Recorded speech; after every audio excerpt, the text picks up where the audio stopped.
লোহা পরশিলে হয় সোনা। আমার প্রভুর নামে নাচিয়া গাহিয়া রতন হইল কত জনা। কবিগুরু রবীন্দ্রনাথ ঠাকুরের একটি কবিতাংশ। সর্বপ্রথম আমি আমার প্রণতি জ্ঞাপন করছি আমার জীবন রথের সারথী পরম দয়াল পরম প্রেমময় শ্রী শ্রী ঠাকুর অনুকূল চন্দ্রের রাঙা রাতুল চরণে। প্রণাম জানাই তার লীলা সঙ্গিনী জগৎজননী শ্রী শ্রী বড় মায়ের রাঙা রাতুল চরণে। প্রণাম জানাই পরম পূজ্যপাদ শ্রী শ্রী বরদার রাতুল চরণে এবং পরম পূজ্যপাদ শ্রী শ্রী আচার্য দেবের রাঙা রাতুল চরণে এবং প্রণাম জানাই পরম পূজ্যপাদ শ্রী শ্রী অবিন্দ দাদার রাতুল চরণে। আজকে পরম প্রেমময় শ্রী শ্রী ঠাকুরের শুভ 136তম জন্ম মহামহোৎসব সৎসঙ্গ শ্রীমন্দির সৎসঙ্গ ধর্মপাশা উপজেলা সৎসঙ্গ শাখা কর্তৃক আয়োজিত এই মহামহোৎসবে উপস্থিত সকল দাদা মাকে জানাই রানন্দিত জয়গুরু। তো আজকে সারাদিন ব্যাপী এই মহৎ অনুষ্ঠানের এখন যে পর্বটি চলছে সেটি হলো যুব সম্মেলন, অর্থাৎ যুবকদের নিয়ে যে সম্মেলন। অর্থাৎ যেমন আমাদের সৎসঙ্গের একটি বিশেষ বৈশিষ্ট্য বা বলবো যে আমাদের ধর্মের একটা বিশেষ বৈশিষ্ট্য হলো যে আমাদের যে যে পর্যায়ে যে যেখানেই আছে তার যে কর্তব্য এবং তার যে কর্তব্য কর্ম সেটাই হলো তার ধর্ম।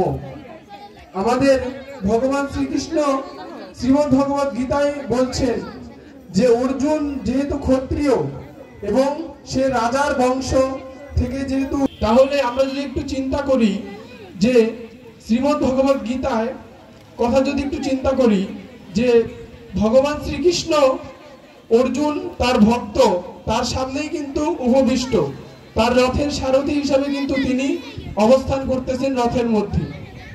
কিন্তু অর্জুন কিন্তু ভগবানের কাছে যখন আত্মসমর্পণ করলো যে কার্পণ্য দোষ অপহত স্বভাব পৃচ্ছামি ত্বম ধর্ম সংমূঢ় চেতাঃ ইয়াশ্রেয়সাং নিশ্চিতং গৃহীতং মে শিষ্যস্ত্যহং সাধিমাং ত্বং প্রপন্নম।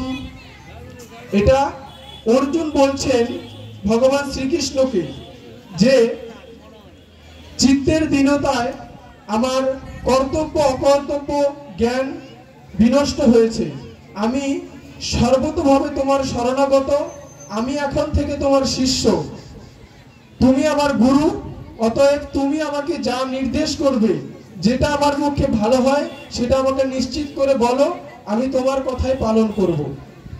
যখন অর্জুন ভগবানের কাছে সম্পূর্ণভাবে আত্মসমর্পণ করলেন তখনই কিন্তু ভগবান অর্জুনকে সেই গীতার যে অমৃত জ্ঞান সেটা দেওয়া শুরু করলেন। এর থেকে বোঝা যায় যে আমরা যতক্ষণ পর্যন্ত আমাদের গুরুর কাছে আত্মসমর্পণ না করতেছি ততক্ষণ পর্যন্ত কিন্তু আমরা কিন্তু জ্ঞান লাভ করতে পারি না। তাই ঠাকুর সত্যানুসরণে বললেন যে স্কুলে গেলেই তাকে ছাত্র বলে না, আর মন্ত্র নিলেই তাকে শিষ্য বলে না, হৃদয়টি শিক্ষক বা গুরুর আদেশ পালনের জন্য সর্বদা উন্মুক্ত রাখতে হয়। অন্তরে স্থির বিশ্বাস চাই, তিনি যাই বলে দেবেন তাই করতে হবে, বিনা আপত্তিতে বিনা ওজরে বরং পরম আনন্দে। ঠাকুর আমাদের উপনিষদে বলতেছে যে উত্তিষ্ঠত জাগ্রত প্রাপ্য বরান নিবোধত, অর্থাৎ ওঠো জাগো, যিনি বরণীয় তার কাছে গিয়ে প্রবুদ্ধ হও, অর্থাৎ যিনি বরণীয়, যিনি সেই ব্রহ্মজ্ঞানের অধিকারী তার কাছে গিয়ে সেই জ্ঞান লাভ করো। তাই ঠাকুর বললেন ওঠো জাগো, বরণীয় যিনি তাতে নিবুদ্ধ হও, উষা এলো আজ এ জীবনে নবীন হয়ে, নবীন উদ্যমে অর্ক আলোকে উদ্বুদ্ধ করে তোলো তারই জীবন মন্ত্রে। ওঠো আসন গ্রহণ করো, প্রার্থনা করো, প্রবুদ্ধ হয়ে সকল কর্মে তাকে পরিপালন করো। শান্তি আসুক, সধা আসুক, স্বস্তি আসুক তোমার জীবনে জীবন্ত হয়ে। কত সুন্দর অমৃত কথা।